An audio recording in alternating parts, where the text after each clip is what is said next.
It's Wellness Wednesdays. It's Wellness Wednesdays. And okay, I I have decided to go down this route based on the recommendation of multiple friends who said, you should do this, you should do this. I'm a bit worried about it, but here goes. Because people who know me know I've been vaguely, not so vaguely, obsessed with the Kendrick Lamar Drake dueling diss tracks beef, and how Kendrick Lamar has absolutely bodied Drake in this competition. But I want to talk about why Kendrick Lamar's approach to the diss track is so superior from a perspective of healthy anger. Because I think in all the hot takes on smart left-wing services, debating whether Kendrick Lamar is being anti-Semitic. I don't think he is. Accusing both Kendrick Lamar and Drake of misogyny. I think they're missing the point. There's a lack of... And this is where I start getting nervous, because I start talking about cultural awareness and people are like, what are you doing, white girl? I grew up at Jim Finch, okay, in Tirana. The actual bottom, not Weston and Forest Hill that Drake claims he started from the bottom in. But there is an understanding when you do a diss track, it is no holds barred asterisk. And so all these, I mean, you can debate Drake being misogynist in so many of his videos. Personal behavior. You'll notice that Drake specifically name drops women in his tracks, specific women, with an alarming regularity that Kendrick Lamar mostly avoided.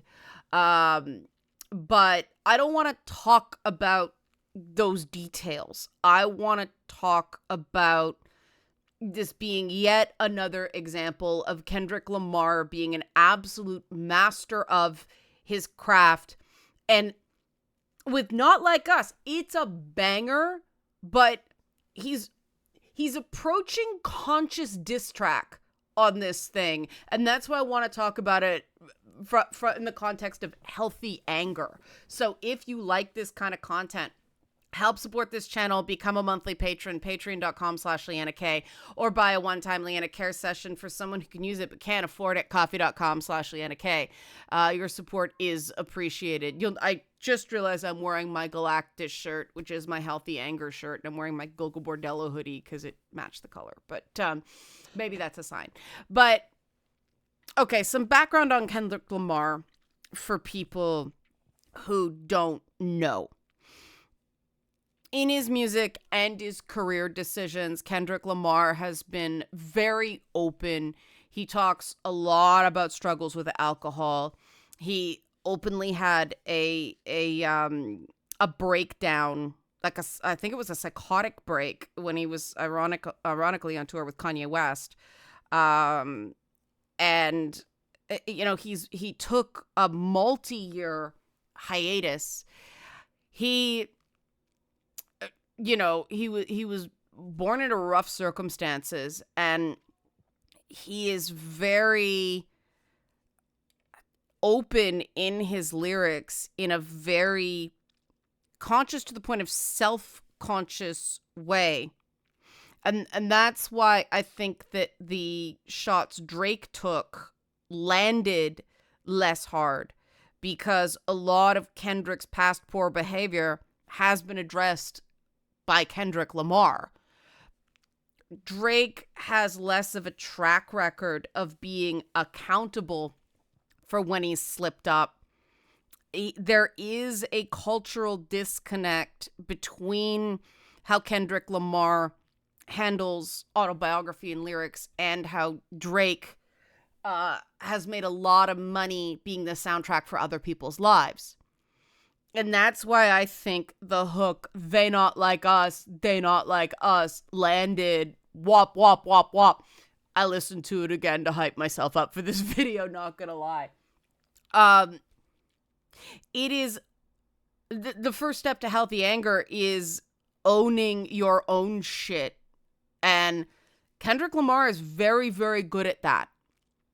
He's been very self-aware and self-critical about his ups and downs.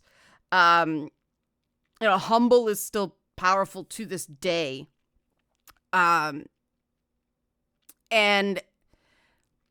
the thing that's interesting structurally about Not Like Us is that it has that real petty opening of just, calling Drake a pedophile again and again and again. And maybe 2 years ago that would have been seen as over the line, even in a diss track. But now it's almost like Kendrick is making a commentary on the fact that the accusations of pedophilia have been so ruined by so many internet fights that this is not a big deal anymore. Like, whatever. Everybody's been called a pedophile. I've been called a pedophile, right?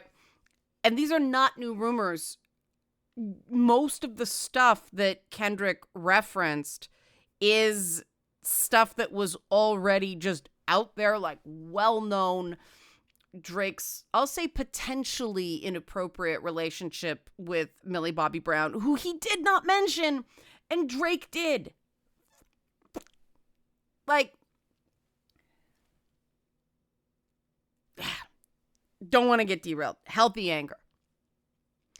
He goes from the pedophile, right, to a very, very pointed back half of the song that culminates in the line, you're not a colleague, you're a colonizer, which some people claimed was, a shot at Drake's, mom being Jewish.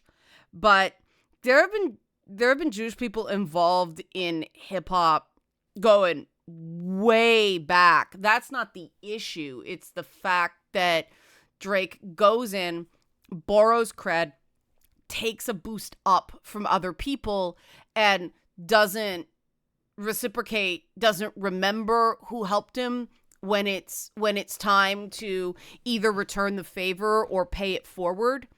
And if you know anything about Kendrick Lamar, that's really antithetical to what Kendrick is doing. Kendrick has this combo of a desire for personal mastery, which he's spoken about, including in his misconstrued "I'm the greatest rapper" comments.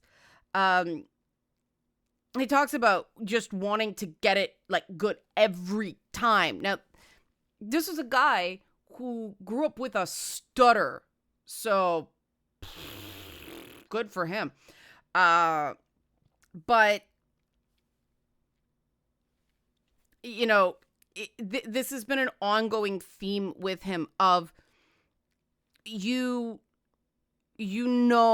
understand, you behave responsibly even as you make money, and that was why the whole Kanye thing rubbed a lot of people the wrong way.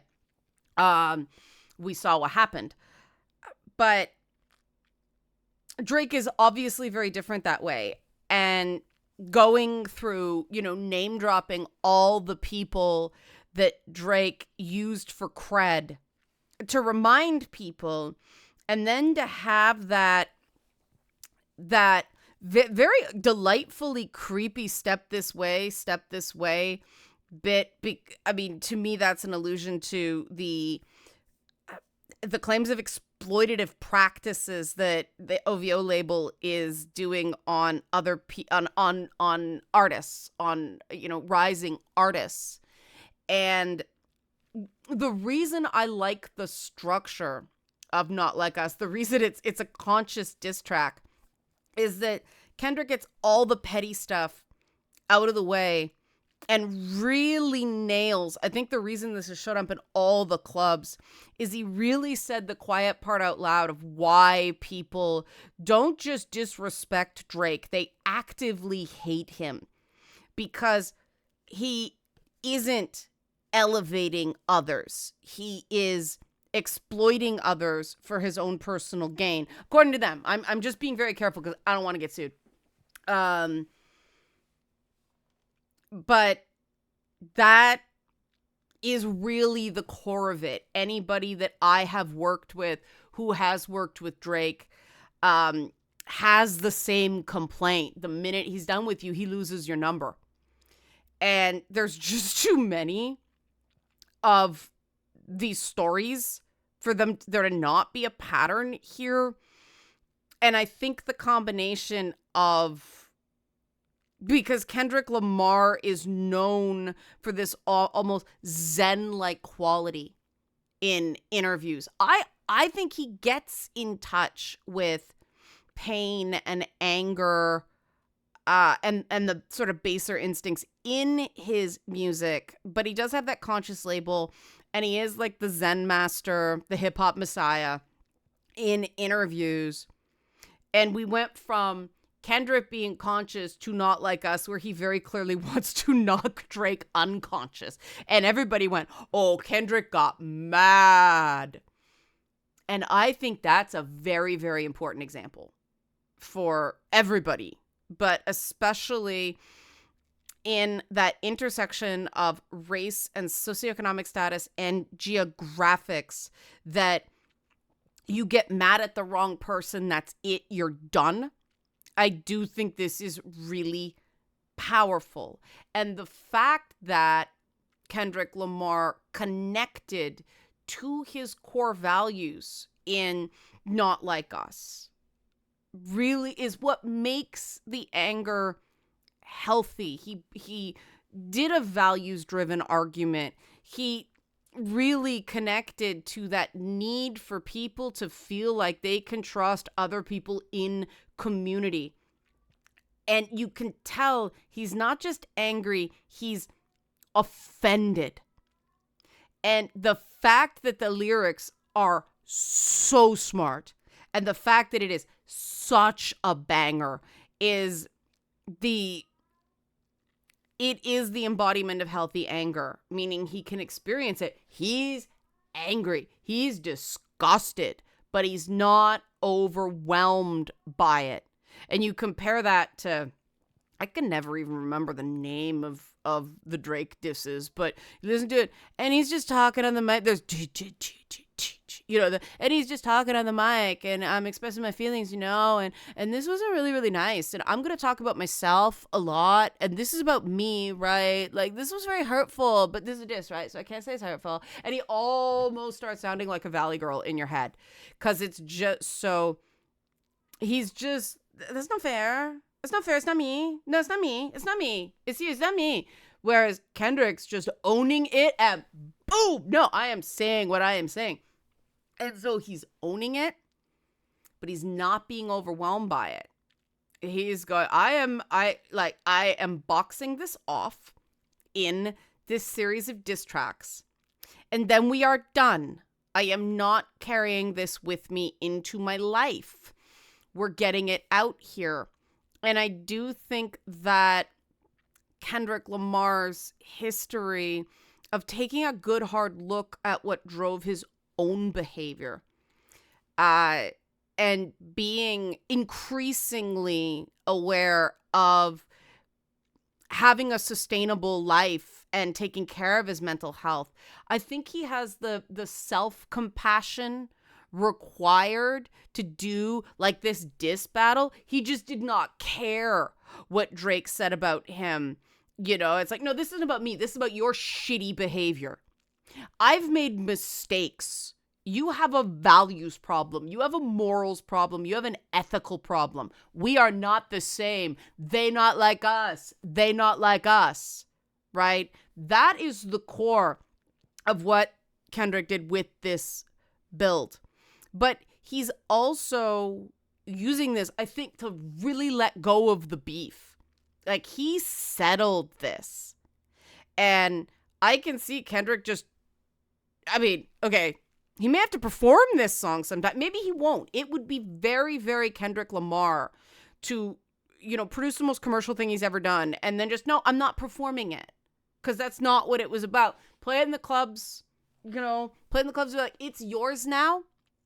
I don't have to go back there. That would be very him. I don't know. It's his choice, but that is a viable option, right? And one of the things that he was very careful with this, I think, maybe I'm reading too much into it. He was very careful to keep his disses on Drake's behavior instead of bringing too many other people into it, right? And the whole idea of healthy anger is not causing suffering for others. You bring up the name of a woman who was perhaps treated very badly by somebody, you make her the focus, and that's very shameful. And Drake should have kept Millie Bobby Brown's name out of his mouth. But that's so true of so many things that Drake puts in his mouth. The other thing that separates Kendrick and Drake and makes Kendrick, I've already touched on this, but I got ahead of my notes. Like I said, Drake was whiny. He was passive aggressive. He was responding to Kendrick instead of just, nope, owning it. I'm being assertive. That the trying to strike a chord and it's probably A minor. Boom. A minor. B sharp. No, that's a fucking dad joke.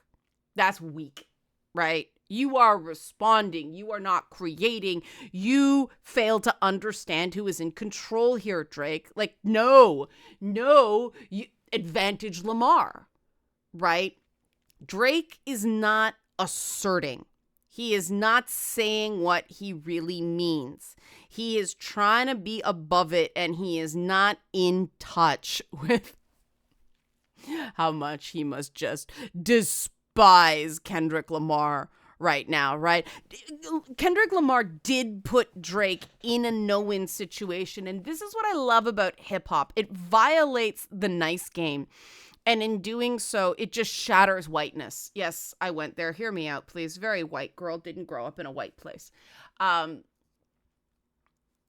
White socialization involves this thing called the nice game, which I have always been very bad at adapting to, because the realities of growing up in certain places mean your word is everything, respect is everything. You have to say what you mean and mean what you say, and don't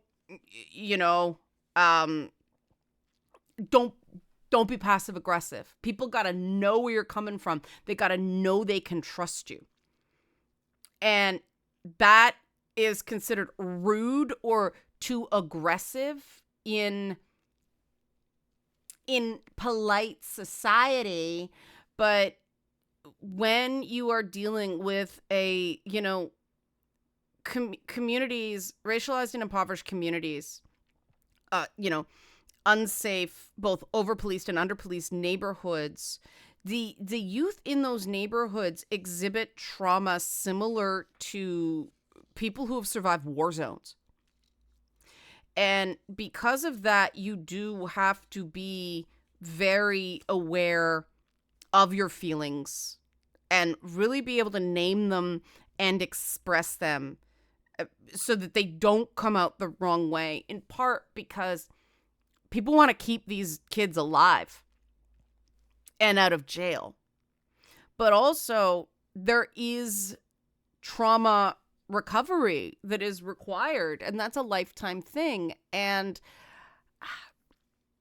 people in these neighborhoods can have the absolute best parents in the world. And this is not only in these neighborhoods. I've talked to people who grew up in these nice white suburbs that have had brutal school experiences. And we need to start talking more about how extra family childhood environment affects people, can cause trauma.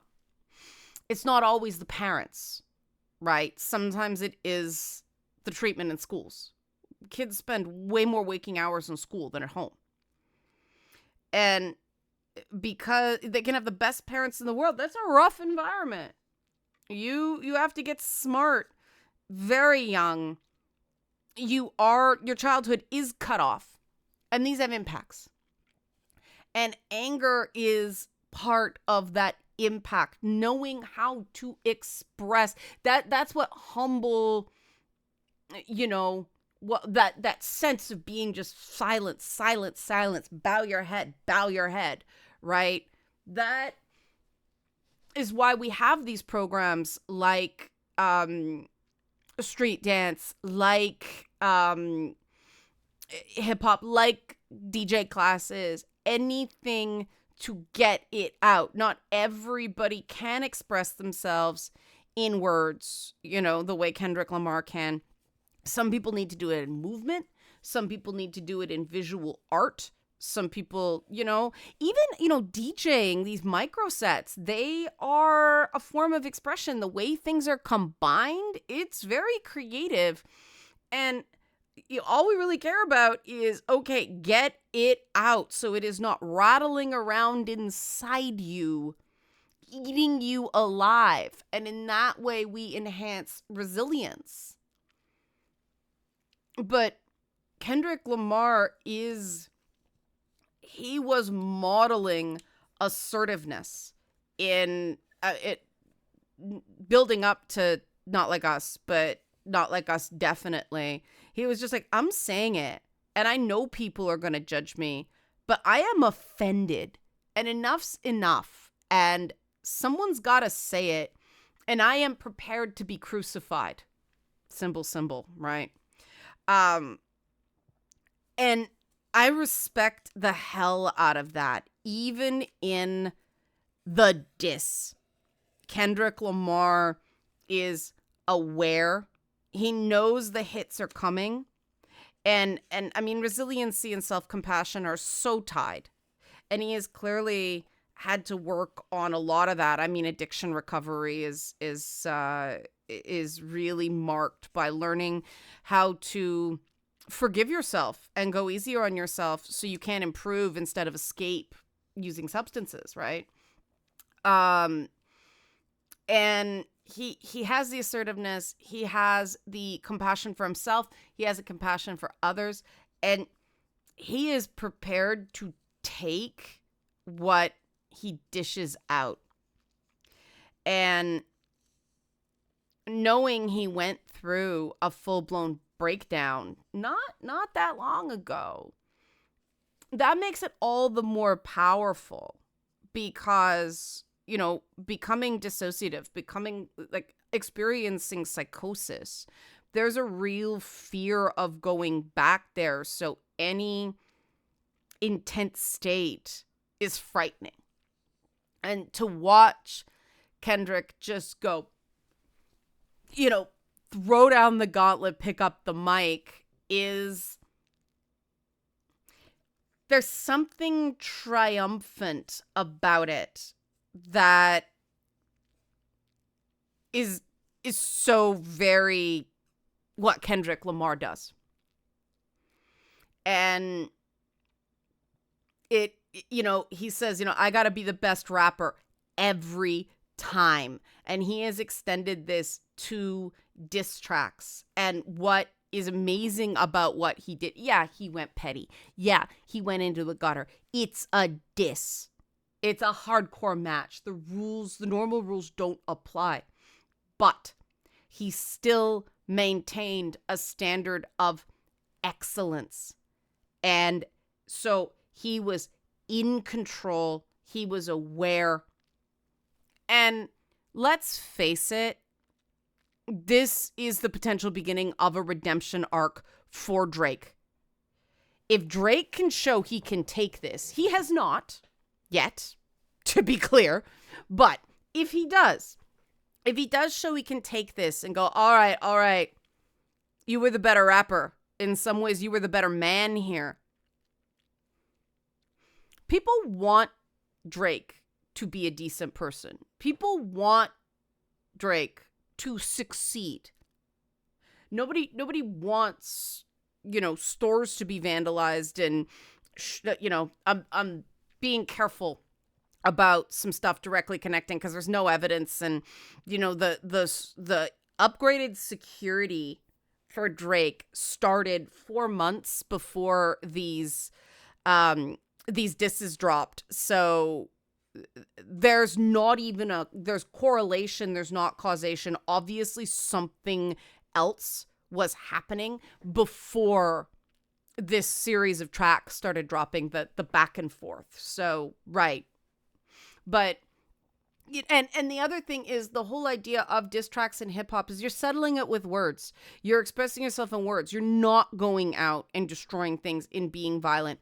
We have a container for the rage that is far less harmful than the alternatives. And that's why the Voxes and the Rolling Stones and all that who did, oh, it's misogynistic, it's anti-Semitic, oh my God, this is about the pain of women.